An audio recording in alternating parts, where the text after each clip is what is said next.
My child is a sociopath and we don't talk anymore. She started out like any child, as far as I can tell.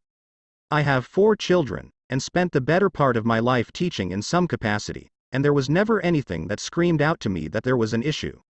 Little things along the way that now feel so much bigger, but nothing shocking or concerning. When she entered middle school, she began changing quickly. Around this time, I got divorced, and I thought she just needed some time to adjust. We were in family and individual therapy and nobody seemed concerned. Her behavior and demeanor spiraled out of control, and about a year ago, began spiraling even quicker. Her therapist called me at work last fall and said she could not work with my child anymore, that something horrific had come out in therapy and she was out of her element. She said that my child needed inpatient care. We had done this many times, and more intensive therapy. We took her inpatient and then by some miracle scraped together an ungodly sum of money, and got her enrolled in a highly intensive therapy program. We put cameras all throughout the house and locks on our smaller children's doors and set booby traps in the hall so we could hear if she was coming to anyone's room. We weren't sleeping a wink. We even called CPS on ourselves, hoping to get some help to protect the smaller children. I called my ex-husband and asked him to take custody. He wouldn't. I never thought I would get to that point. We enrolled in intensive family therapy, but my husband and I and our adult son were the only ones who did our homework, not my daughter. The PA that prescribed her medications was the lone, unconcerned person, who screamed at my husband and I for an hour one day when we shared our concerns that current treatments weren't working. She said that we misunderstood our child and that she wasn't dangerous, and that she needed more attention. I didn't know how to give her more attention. We are such a close-knit family. She and I had activities we did together, and we did family game nights and movie nights and ate family dinner every evening together.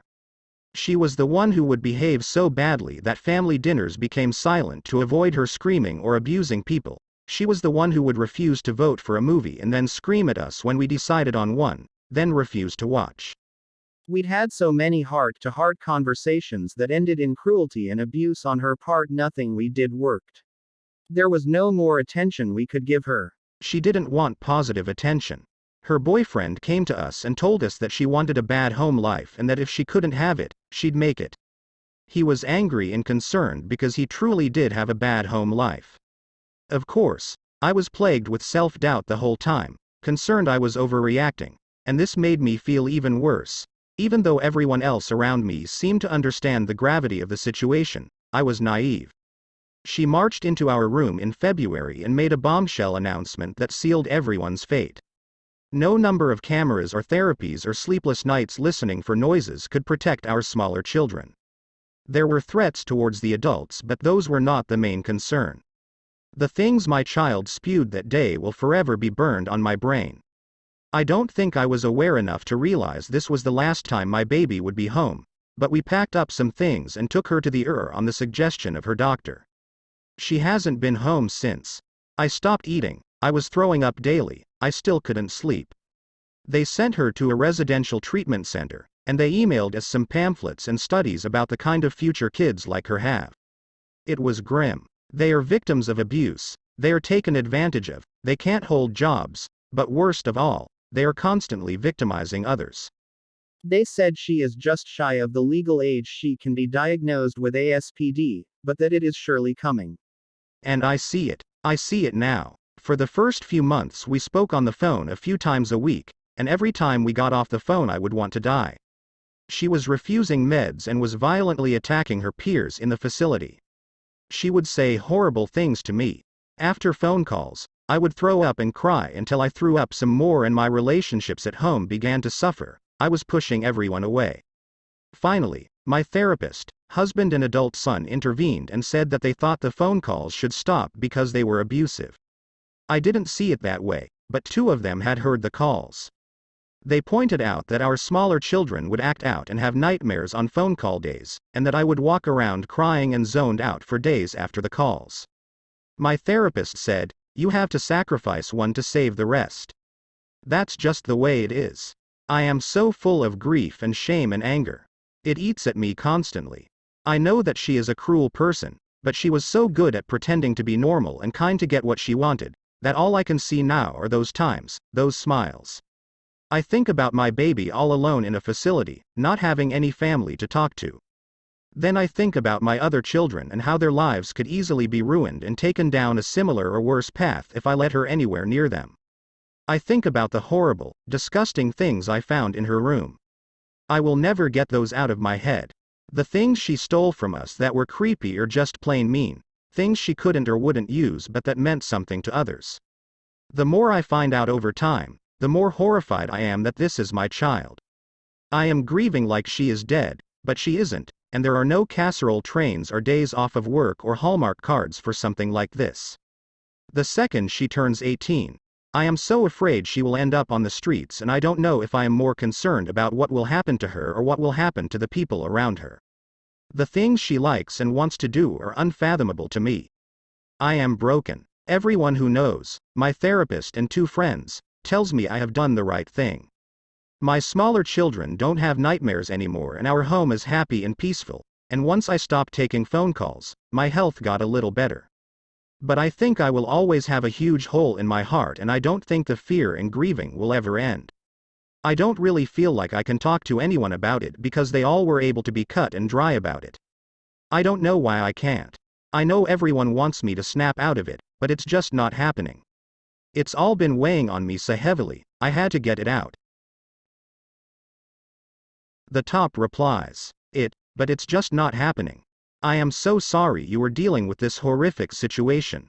I know telling you that you have done the right thing is meaningless to the heartbreak and fear of / for you, your daughter. I know you must feel like you have failed your daughter and your family.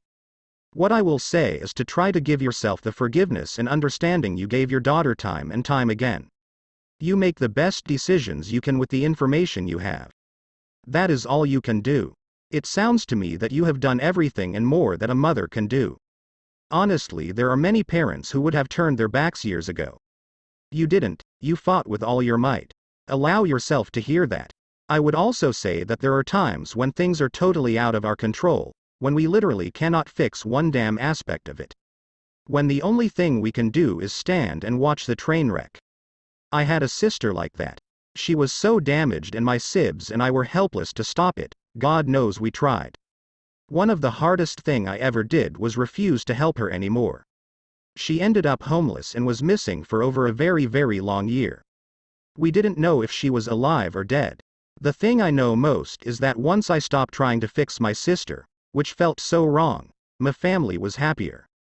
I cried in the middle of night many, many times. My sister's story is long and often sad. There were days I was so angry at her and conversely for her. There were days when watching my sister suffer hurt my very soul. There were days when I questioned if I should keep fighting to keep her alive, whether I would have been better for her to let her die. The guilt I felt, yet by the end of her life she had come to a place of safety where she was happy and safe. It took over 30 years for her to get there. Years of tears and heartbreak and visits and hospitalizations. Years of fear and anger and lies. 2 years after her death I still carry those scars on my heart. I'm crying as write this. I miss my big sister.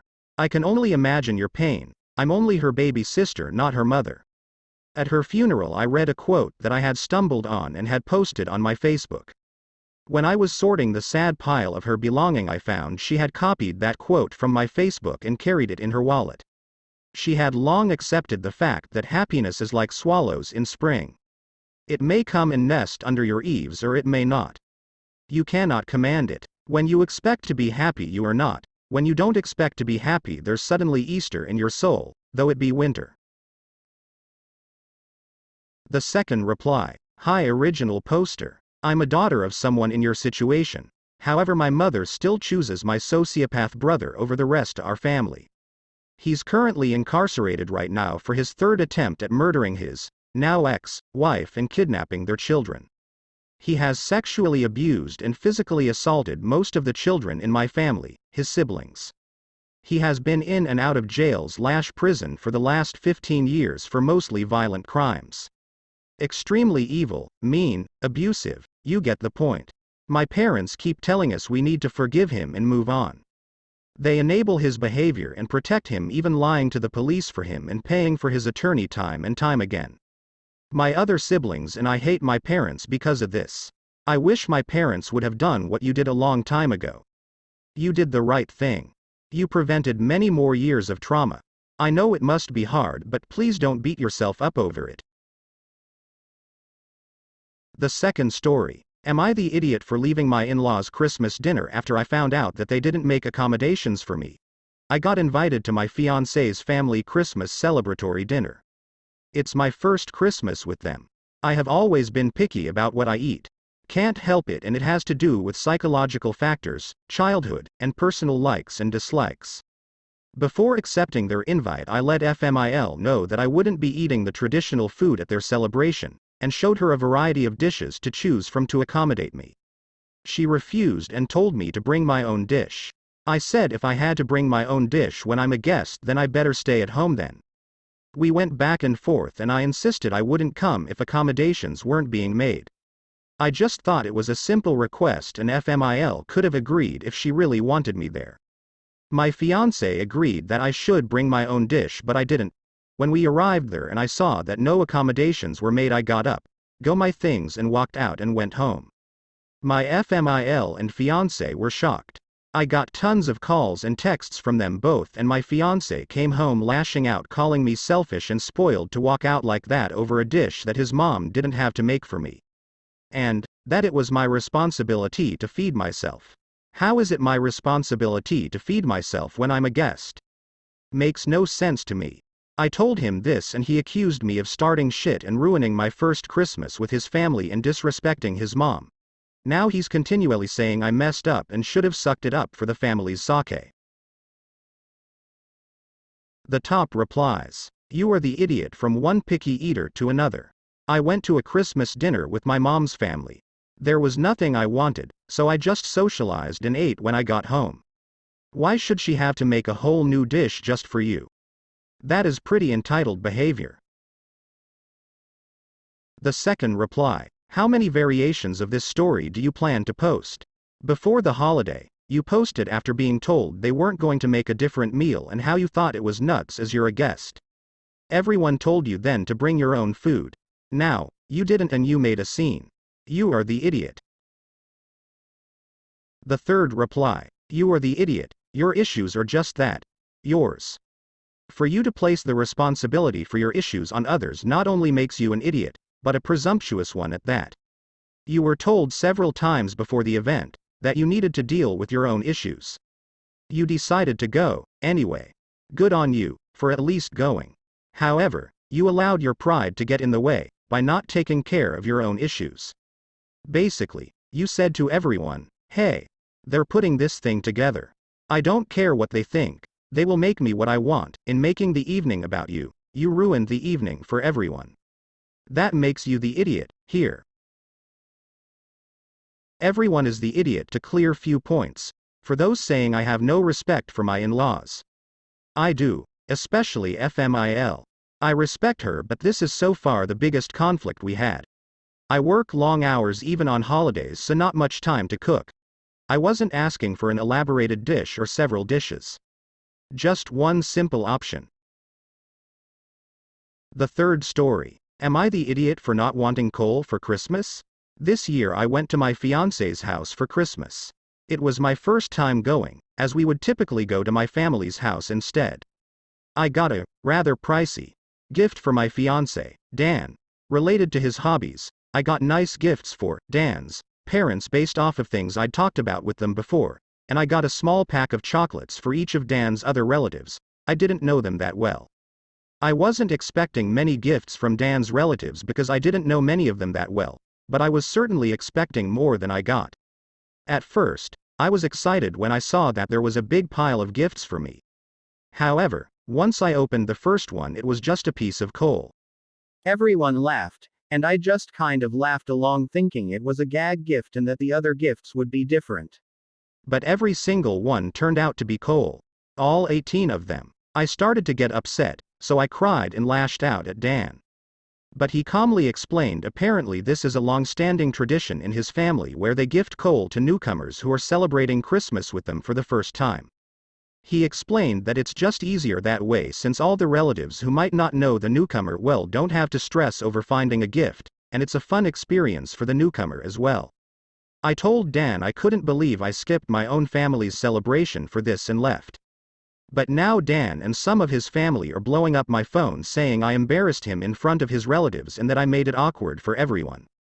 So am I the idiot? The top replies, not the idiot. You skipped your family's Christmas for this, and they shouldn't have done this to you without a warning or your consent. Just because they enjoy this tradition doesn't mean it can't be hurtful to you, and they clearly ruined the occasion and then gave you a stupid explanation. Especially your fiancé is inconsiderate in all of this, you deserve better.